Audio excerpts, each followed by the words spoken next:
Paul Manafort, former campaign chairman for President Trump, leaving federal district court in Washington, D.C., on Monday. Brendan Smialowski, Agence France-Presse, Getty Images. This article is part of the Opinion Today newsletter. You can sign up here to receive more briefings and a guide to the section daily in your inbox. There is still far more that we don't know about the Russia investigation than we do.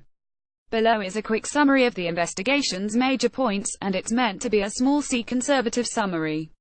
I understand why many people are ready to believe the worst about President Trump, but you will be able to follow the story more clearly if you avoid jumping to unproven conclusions. What we know: a Trump campaign advisor, George Papadopoulos, had extensive talks with people linked to the Russian government, about dirting thousands of emails that Russia had on Hillary Clinton. The Russians told him they were open for cooperation with the Trump campaign, as Papadopoulos later told federal investigators. Papadopoulos was more than the lowly volunteer that the White House is now making him out to be. In a March 2016 interview with The Washington Post, when Trump was bragging about the quality of his foreign policy advisors, Papadopoulos was the third person he named. "Excellent guy," Trump said. But Papadopoulos does not appear to have been at the center of the presidential campaign.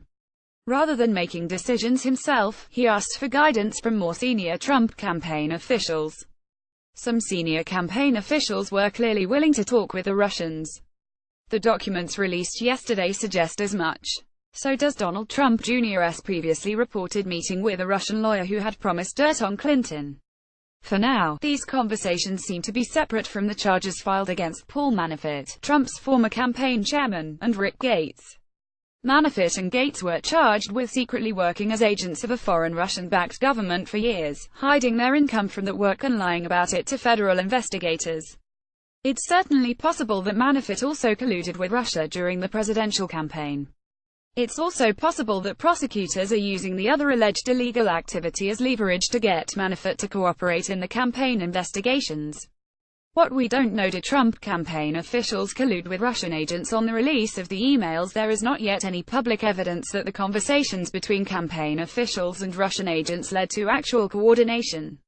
Maybe Russia's approaches to the Trump campaign went nowhere, and that Russia then released the emails anyway, for its own purposes. That would be a far less damning series of events for Trump and his aides. Which our Trump campaign officials were aware of, or participated in, Papadopoulos' conversations with Russian agents. The Papadopoulos plea agreement includes multiple references to his exchanges with an unnamed campaign supervisor. "Great work," the supervisor told him, about the conversations. How much more did top officials know, and what did they do? What's the relationship, if any, between the Papadopoulos conversations and Donald Trump Jr.'s later meeting with a Russian lawyer? The approach to Trump, which came later, didn't seem to build off of the Papadopoulos talks, based on what we know so far. It seems to have been a fresh, separate approach. Is that because the Papadopoulos talks went nowhere? What did President Trump know, and when did he know it? So far, the investigation has publicly linked Trump to the Papadopoulos conversations only through a single meeting involving multiple people. At it, Papadopoulos told Trump he could set up a meeting between Trump and Vladimir Putin. It remains unclear how Trump responded, if at all, and what else he knew about any of the links between his campaign and Russia. What does Robert Mueller, the special counsel, already know that he hasn't made public? The best guess seems to be a lot. Yesterday's filings were full of new information, which suggests that Mueller is releasing information on his own timeline, rather than having it drip out through anonymous leaks, as the Times Nick confessor noted. Daniel Alonso, a former federal prosecutor, tweeted, "Mueller fears are not leaking. Exactly as it should be, a campaign of confusion. Trump's media allies downplay, deflect and deny stories that are trouble for the White House," CNN's Brian Stelter explained. Instead, they tell viewers and readers to hate Hillary Clinton. This is a campaign of confusion. It is one of the most important things happening in politics today, Stelter said. And it was in full swing yesterday, as Trump's media allies tried to shift attention toward fake Clinton scandals.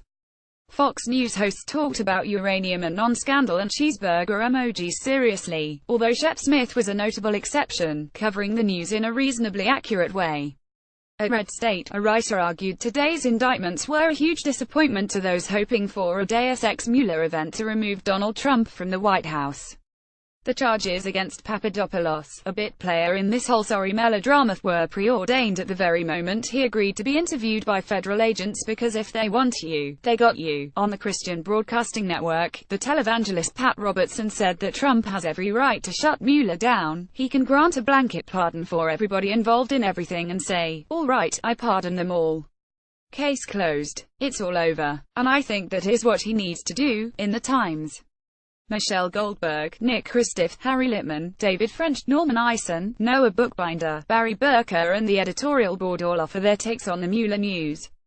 On a lighter note, the original pinned tweet